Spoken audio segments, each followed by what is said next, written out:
क्या आपने कभी उस दिन के बारे में सोचा है जब आकाश फट जाएगा, सूरज अंधेरा हो जाएगा और तारे धरती पर गिर पड़ेंगे? जब हर इंसान अपने कर्मों का हिसाब देगा और सृष्टि का अंतिम अध्याय लिखा जाएगा।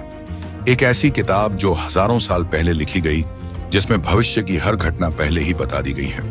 यह कोई काल्पनिक कहानी नहीं, बल्कि बाइबल का सबसे रहस्यमयी हिस्सा है, प्रकाशित वाक्य।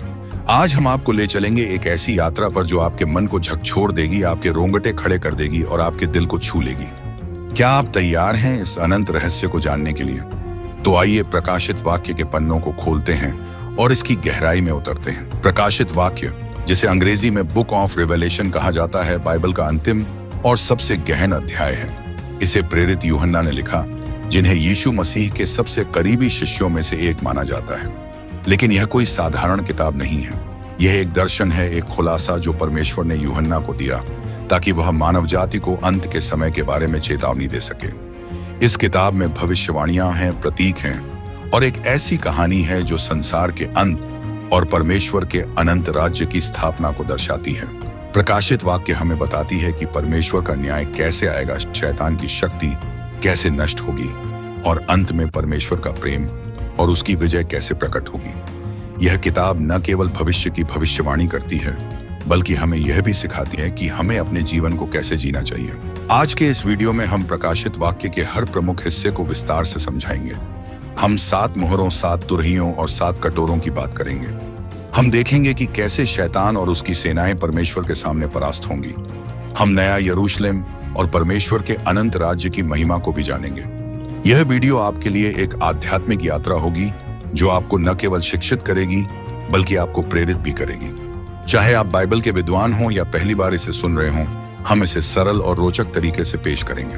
तो आइए शुरू करते हैं और इस दिव्य रहस्य को खोलते हैं। प्रकाशित वाक्य की कहानी शुरू होती है पतमुस के टापू पर, जहां प्रेरित यूहन्ना को रोमन साम्राज्य ने निर्वासित कर दिया था। यूहन्ना, जो यीशु के प्रिय शिष्य थे, उस समय बूढ़े हो चुके थे। एक रविवार को जब वे प्रार्थना में डूबे थे, तभी परमेश्वर की आत्मा उन पर उतरती है। वे एक जोरदार आवाज सुनते हैं जो तुरही की तरह गूंजती है। यह आवाज कहती है, जो कुछ तू देखता है उसे एक किताब में लिख और 7 कलीसियाओं को भेज। यूहन्ना मुड़ते हैं और एक ऐसी दृष्टि देखते हैं जो किसी भी इंसान के लिए अविश्वसनीय है। वे देखते हैं यीशु मसीह को, लेकिन इस बार वह उस सौम्य गुरु के रूप में नहीं है जिन्हें यूहन्ना पहले जानते थे।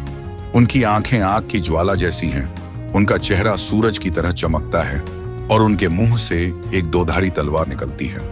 यह यीशु का वह रूप है जो न्यायी और विजयी है। यूहन्ना डर के मारे गिर पड़ते हैं, लेकिन यीशु उन्हें उठाते हैं और कहते हैं, मत डर, मैं पहला और अंतिम हूं। इसके बाद यीशु यूहन्ना को 7 कलीसियाओं, इफिसुस, स्मुरना, पिरगमुन, थुआतीरा, सरदीस, फिलेडेल्फिया और लौदीकिया के लिए पत्र लिखने का आदेश देते हैं। ये कलीसियाएं उस समय के वास्तविक समुदाय थीं, लेकिन ये पत्र आज भी हर विश्वासी के लिए प्रासंगिक हैं। प्रत्येक पत्र में यीशु कलीसिया की तारीफ करते हैं, उनकी कमियों को उजागर करते हैं और उन्हें सुधारने की सलाह देते हैं। उदाहरण के लिए इफिसुस की कलीसिया को उनकी मेहनत की तारीफ मिलती है, लेकिन यीशु कहते हैं कि उन्होंने अपना पहला प्रेम छोड़ दिया है। लौदीकिया की कलीसिया को चेतावनी दी जाती है कि वे न तो ठंडे हैं और न गर्म, बल्कि गुनगुने हैं, और यीशु उन्हें थूक देना चाहते हैं। इन पत्रों का संदेश स्पष्ट है, परमेश्वर अपने लोगों से पवित्रता, विश्वास और समर्पण की अपेक्षा करते हैं। प्रकाशित वाक्य का 4था और 5वां अध्याय हमें स्वर्ग के सिंहासन के दर्शन कराता है। यूहन्ना देखते हैं कि एक विशाल सिंहासन है जिस पर परमेश्वर स्वयं विराजमान है। उनके चारों ओर एक इंद्रधनुष जैसी चमक है जो उनकी महिमा और पवित्रता का प्रतीक है। सिंहासन के चारों ओर 24 प्राचीन बैठे हैं जो संभवतः परमेश्वर के चुने हुए लोगों का प्रतिनिधित्व करते हैं। उनके साथ 4 जीवित प्राणी हैं, शेर, बैल, मनुष्य और उकाब के समान। ये प्राणी दिन रात परमेश्वर की स्तुति करते हैं, कहते हुए, पवित्र पवित्र पवित्र है सर्वशक्तिमान परमेश्वर। इसके बाद यूहन्ना एक किताब देखते हैं जो 7 मोहरों से बंद है। यह किताब परमेश्वर की योजना है जिसमें दुनिया के भविष्य का खुलासा है, लेकिन कोई भी इस किताब को खोलने के योग्य नहीं है। यूहन्ना रोने लगते हैं, लेकिन एक प्राचीन उन्हें कहता है, मत रो, क्योंकि योद्धा का सिंह विजयी हुआ है। तभी मेमना प्रकट होता है। यह यीशु मसीह हैं जो बलिदान और विजय दोनों का प्रतीक हैं। वह किताब को लेता है और स्वर्ग में उत्सव शुरू हो जाता है। जैसे ही मेमना पहली मुहर खोलता है, एक के बाद एक भयानक घटनाएं शुरू होती हैं। ये 7 मुहरें परमेश्वर के न्याय की पहली कड़ी हैं, जो दुनिया को उसकी अंतिम नियति की ओर ले जाती हैं। एक सफेद घोड़े पर सवार एक विजेता प्रकट होता है। उसके सिर पर मुकुट है और वह विजय प्राप्त करने के लिए निकलता है। कुछ विद्वान कहते हैं कि यह मसीह है जो सुसमाचार का प्रचार करता है, लेकिन कई अन्य मानते हैं कि यह मिथ्या मसीह है जो दुनिया को धोखा देगा। एक लाल घोड़ा प्रकट होता है जिसका सवार युद्ध और हिंसा लाता है। वह धरती से शांति छीन लेता है और लोग एक दूसरे को मारने लगते हैं। एक काला घोड़ा आता है जिसका सवार अकाल का प्रतीक है। वह एक तुला लिए हुए है और एक आवाज कहती है, एक दिन की मजदूरी में केवल एक मुट्ठी गेहूं। यह भुखमरी और आर्थिक संकट का समय है। एक पीला घोड़ा जिसका सवार मृत्यु है, उसके पीछे हादेस मृत्यु का स्थान चलता है। यह सवार महामारी, युद्ध और विनाश के द्वारा धरती के 1/4 हिस्से को नष्ट करता है। यहाँ कोई घोड़ा नहीं बल्कि एक मार्मिक दृश्य है। यूहन्ना देखते हैं कि वेदी के नीचे उन शहीदों की आत्माएं हैं जो परमेश्वर के वचन के लिए मारे गए। वे चिल्लाते हैं, हे प्रभु, हमारे खून का हिसाब कब लिया जाएगा। उन्हें सफेद वस्त्र दिए जाते हैं और कहा जाता है कि अभी और प्रतीक्षा करें, क्योंकि और भी लोग शहीद होंगे। अब प्रकृति में उथल पुथल मच जाती है। एक भयंकर भूकंप आता है, सूरज काला पड़ जाता है, चांद लहू जैसा हो जाता है और तारे आकाश से गिर पड़ते हैं। लोग डर के मारे गुफाओं और पहाड़ों में छिपने की कोशिश करते हैं। वे कहते हैं, पहाड़ों और चट्टानों पर गिर पड़ो ताकि हम परमेश्वर के क्रोध से बच सकें। इसके बाद एक छोटा सा अंतराल आता है जहां परमेश्वर अपने लोगों को अपनी मुहर से चिन्हित करता है।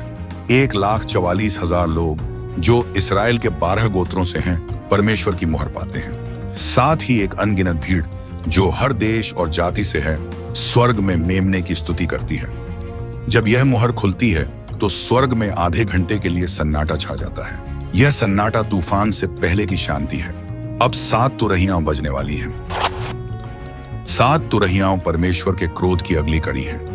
हर तुरही के साथ दुनिया पर और भयानक विपत्तियां आती हैं। ये तुरहियां न केवल न्याय लाती हैं, बल्कि लोगों को पश्चाताप करने की चेतावनी भी देती हैं।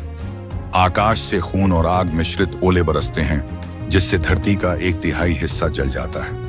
पेड़ और घास नष्ट हो जाते हैं। एक जलता हुआ पहाड़ समुद्र में गिरता है, जिससे समुद्र का 1/3 हिस्सा लहू बन जाता है। समुद्री जीव मर जाते हैं और जहाज नष्ट हो जाते हैं। एक तारा जिसे नागदौन कहा जाता है, धरती पर गिरता है।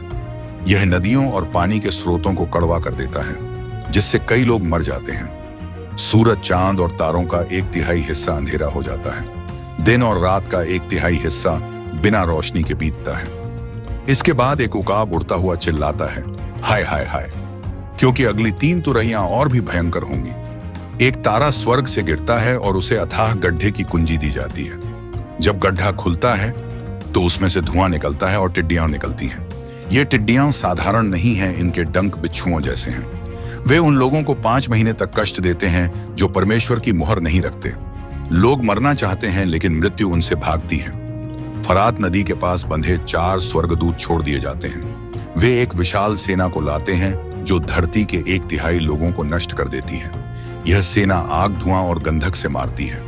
लेकिन आश्चर्य की बात है कि जो लोग बचते हैं वे अपने पापों से नहीं पलटते।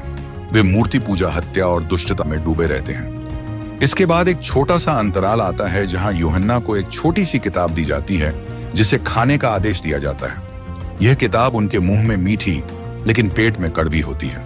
यह प्रतीक है कि परमेश्वर का वचन सुनने में मीठा है लेकिन उसका न्याय कड़वा है। जब यह तुरही बजती है तो स्वर्ग में जोरदार आवाजें गूंजती हैं। इस संसार का राज्य हमारे प्रभु और उनके मसीह का हो गया और वह युगानुयुग राज्य करेगा।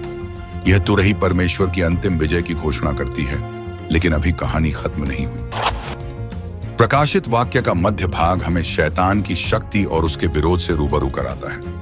यहाँ हमें 3 मुख्य पात्र दिखाई देते हैं, एक ड्रैगन और 2 पशु।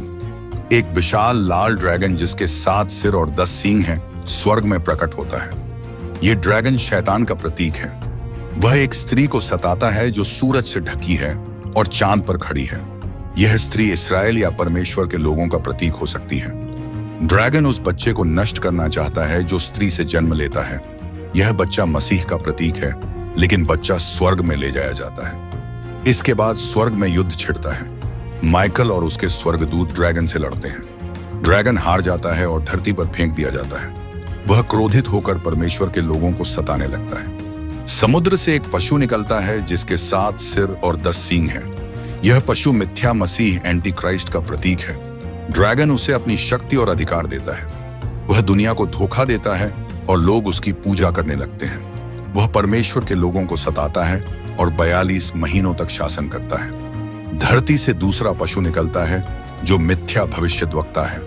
वह पहला पशु की पूजा को बढ़ावा देता है और लोगों को उसकी मूर्ति बनाने के लिए मजबूर करता है। वह 666 का निशान देता है जिसके बिना कोई खरीद बिक्री नहीं कर सकता। यह निशान शैतान के प्रति निष्ठा का प्रतीक है। यह हिस्सा हमें बताता है कि अंत के समय में शैतान अपनी पूरी शक्ति से परमेश्वर के लोगों को धोखा देने और सताने की कोशिश करेगा। लेकिन परमेश्वर के लोग जो मेमने के अनुयायी हैं, इस निशान को अस्वीकार करते हैं और अपने विश्वास में दृढ़ रहते हैं। अब समय आता है परमेश्वर के अंतिम और सबसे भयंकर क्रोध का। 7 स्वर्गदूत 7 कटोरों में परमेश्वर का क्रोध लेकर आते हैं। ये कटोरे पापी दुनिया पर डाले जाते हैं और हर कटोरा एक नई विपत्ति लाता है। उन लोगों पर घिनौने और दर्दनाक घाव पड़ते हैं जो 666 का निशान लेते हैं और पशु की पूजा करते हैं। समुद्र लहू बन जाता है और हर समुद्री जीव मर जाता है। नदियां और पानी के स्रोत लहू बन जाते हैं क्योंकि परमेश्वर शहीदों के खून का हिसाब लेता है। सूरज इतना गर्म हो जाता है कि लोग जलने लगते हैं, लेकिन वे पश्चाताप करने के बजाय परमेश्वर को कोसते हैं। पशु के राज्य में अंधेरा छा जाता है। लोग दर्द से तड़पते हैं और अपनी जीभ चबाते हैं। फरात नदी सूख जाती है जिससे पूर्व के राजाओं के लिए रास्ता खुलता है। यह हरमगिदोन के युद्ध की तैयारी है जहां शैतान की सेनाएं परमेश्वर के खिलाफ इकट्ठा होती हैं। एक जोरदार आवाज कहती है, हो गया। भयंकर भूकंप आता है जो इतिहास का सबसे बड़ा भूकंप है। शहर गिर जाते हैं, द्वीप गायब हो जाते हैं और विशाल ओले पड़ते हैं। यह परमेश्वर का अंतिम न्याय है जो बाबुल उस महान नगर के पतन के साथ पूरा होता है। बाबुल जो पाप, भ्रष्टाचार और परमेश्वर के विरोध का प्रतीक है, पूरी तरह नष्ट हो जाता है। यह एक महान नगर है जो दुनिया की दौलत, विलासिता और बुराई का केंद्र है, लेकिन परमेश्वर का न्याय इसे मिटा देता है। स्वर्ग में स्वर्गदूत और संत उत्सव मनाते हैं क्योंकि परमेश्वर ने अपने लोगों के खून का हिसाब लिया। इसके बाद वह पल आता है जिसका हर विश्वासी इंतजार करता है, मसीह की वापसी। एक सफेद घोड़े पर सवार वह राजाओं का राजा और प्रभुओं का प्रभु के रूप में प्रकट होता है। उसकी सेना उसके पीछे है और वह पशु मिथ्या भविष्यद्वक्ता और उनकी सेनाओं को हराता है। दोनों पशु आग की झील में डाल दिए जाते हैं और शैतान को 1000 साल के लिए बांध दिया जाता है। मसीह अपने संतों के साथ 1000 साल तक राज्य करता है। यह समय शांति और धार्मिकता का है जिसे सहस्राब्दी राज्य कहा जाता है। 1000 साल बाद शैतान को छोड़ दिया जाता है। वह फिर से दुनिया को भड़काता है और एक अंतिम युद्ध के लिए सेना इकट्ठा करता है। लेकिन परमेश्वर की आग स्वर्ग से उतरती है और शैतान और उसके अनुयायियों को नष्ट कर देती है। शैतान को हमेशा के लिए आग की झील में डाल दिया जाता है। इसके बाद अंतिम न्याय होता है। परमेश्वर का महान श्वेत सिंहासन प्रकट होता है और हर इंसान, जीवित और मृत, उसके सामने अपने कर्मों का हिसाब देता है। जिनके नाम जीवन की किताब में नहीं है, वे आग की झील में डाल दिए जाते हैं और फिर एक नया आकाश और नई धरती बनती है। नया यरूशलेम, परमेश्वर का शहर, स्वर्ग से उतरता है। यह शहर सोने, मोतियों और बहुमूल्य रत्नों से बना है। इसमें 12 द्वार हैं जो 12 मोतियों से बने हैं। यहाँ कोई मंदिर नहीं क्योंकि परमेश्वर और मेमना ही इसका मंदिर है। यहाँ कोई सूरज या चांद नहीं क्योंकि परमेश्वर की महिमा इसे रोशन करती है। यहाँ कोई आंसू नहीं, कोई दुख नहीं, कोई मृत्यु नहीं। परमेश्वर स्वयं अपने लोगों के साथ रहता है और वे उसके साथ अनंत काल तक आनंद मनाते हैं। प्रकाशित वाक्य केवल एक भविष्यवाणी की किताब नहीं है, यह परमेश्वर का अपने लोगों के लिए एक निमंत्रण है। यह हमें बताती है कि चाहे दुनिया कितनी भी अंधेरी हो जाए, परमेश्वर की योजना कभी विफल नहीं होगी। यह किताब हमें आशा देती है कि बुराई का अंत होगा और परमेश्वर का प्रेम और न्याय हमेशा विजयी होगा। प्रकाशित वाक्य हमें यह भी सिखाती है कि हमें अपने जीवन में तैयार रहना चाहिए। यह हमें चेतावनी देती है कि समय कम है। आज आप कहां खड़े हैं? क्या आप उस मेमने के साथ हैं जो दुनिया का उद्धार करता है? क्या आप परमेश्वर के अनंत राज्य का हिस्सा बनना चाहते हैं? यीशु अंत में कहते हैं, देख मैं शीघ्र आने वाला हूं। यह समय है कि हम अपने दिलों को तैयार करें।